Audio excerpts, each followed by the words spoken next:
बॉलीवुड बना रहा है एक बार फिर से रामायण, लेकिन सवाल ये उठता है कि आखिर क्यों? भाई साहब क्यों बना रहे हो रामायण आप फिर से? हम लोग अभी तक आदि पुरुष के सदमे से बाहर नहीं आए हैं कि तुम लोग एक और सदमा देने को तैयार बैठे हो। तुम लोगों ने रामायण के नाम पर जो आदि पुरुष में दिखाया था, जिस तरीके से अपमान उड़ाया था, श्री राम को मूंछों में दिखा दिया, हनुमान जी को तुमने पूरा मौलाना बना रखा था। और तुमने क्या डायलॉग बुलवाए उनसे? तेल तेरे बाप का, आग तेरे बाप की, जलेगी भी तेरे बाप की, तुम्हें शर्म है कि नहीं? और रावण बाल पूरे खड़े कर रखे हैं, आंखों में लेंस लगा रखा है, और वो बेचारा मेघनाथ, ओ भाई साहब वो मेघनाथ कम टैटू आर्टिस्ट ज्यादा लग रहा था, और न जाने क्या क्या। इन बॉलीवुड अब फिर से रामायण बनाने पर आतुर हो चुका है। बताया जा रहा है कि ये इंडिया की सबसे महंगी फिल्म हो सकती है, और इस फिल्म के डायरेक्टर होंगे नितेश तिवारी, जिन्होंने दंगल और छिछोरे जैसी सुपरहिट फिल्म बनाई थी। लेकिन जो सबसे बड़ी बात है वो है कास्टिंग। बताया जा रहा है कि इस फिल्म के अंदर श्री राम के रोल में रणबीर कपूर दिखाई देंगे। ऐसे में कुछ लोग हैं जो कि इस फैसले से बिल्कुल भी खुश नहीं है। उनका मानना है कि रणबीर कपूर, जो खुद अपने इंटरव्यू में बोल चुके हैं कि I am a big beef guy, I love red meat. अब ये बीफ क्या होता है, ये रेड मीट क्या होता है, जाके सर्च मार लेना गूगल पे। तो एक तरफ जो बंदा बीफ खाता है, रेड मीट खाता है, उसको तुम श्री राम का रोल करने को दे रहे हो। कोई सेंस है इस बात का? भाई साहब ये कोई एनिमल मूवी नहीं है, ना इसमें कोई हीरो का रोल है, ना कोई इसमें विलन का रोल है। ये प्रभु राम का रोल है।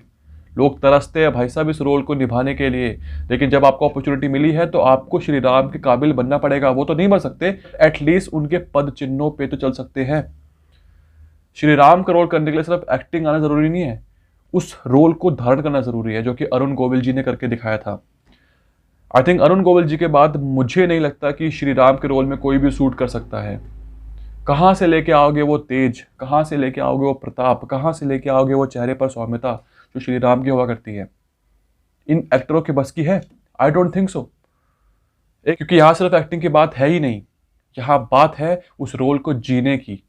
एक तरफ रणबीर कपूर, जिनका भी हाल ही में वीडियो आया था, जो कि एक पार्टी के दौरान केक के ऊपर शराब डाल रहे थे और जबान से बोल रहे थे जय माता दी।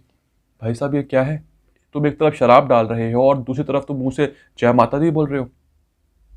मतलब मुझे लगता नहीं कि यार ये कलाकारों को ऐसे रोल्स मिलने चाहिए।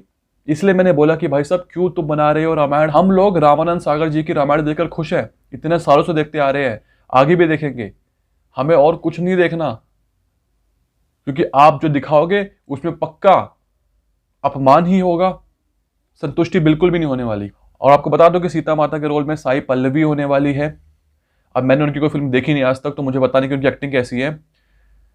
और हनुमान के रोल में सनी देओल दिखने वाले हैं, ऐसा बताया जा रहा है। आई डोंट नो कि सनी देओल इस रोल को जस्टिफाई कर पाएंगे नहीं कर पाएंगे, क्योंकि गदर 2 के बाद उनके सितारे बुलंदी पर हैं। आई थिंक इसी के चलते उनको हनुमान जी का रोल दिया गया है। एंड आई थिंक कहीं ना कहीं मुझे लगता है कि हनुमान जी के रोल में जूनियर एनटीआर शूट कर सकते थे। आप बताओ आपकी क्या राय है? कुंभकर्ण के रोल में दिखाई देंगे बॉबी देओल। अब एनिमल के बाद बॉबी देओल के भी सितारे बुलंदियों पर है, तो इसके चलते उनको कुंभकर्ण के रोल के लिए अप्रोच किया गया है। अब I don't know Bobby Deol कैसे लगेंगे कुंभकर्ण के रोल में। और विभीषण के रोल में विजय सेतुपति को लेने की बात सामने आ रही है। कैकई के रोल में लारा दत्ता को कास्ट करने की बात सामने आ रही है। और रावण के रोल में रॉकिंग स्टार यश को कास्ट करने की बात सामने आ रही है। अब आपको तो पता ही है कि जो यश की जो पर्सनैलिटी है, बड़ी बड़ी दाढ़ी, तो शायद यश रावण के रोल को जस्टिफाई कर पाए। बताओ कि आपकी क्या राय है? आपको क्या लगता है कि ये कास्टिंग जो करी गई है सही है कि रणबीर कपूर को श्री राम का रोल मिलना चाहिए था, और बाकी कलाकारों को जो रोल्स मिले हैं क्या वो सही है? अपनी राय कमेंट बॉक्स में जरूर देना। बाकी कोई शिकायत या सुझाव देना तो आप अपने इंस्टाग्राम पर भी मैसेज कर सकते हैं। तब तक के लिए आप सभी का धन्यवाद।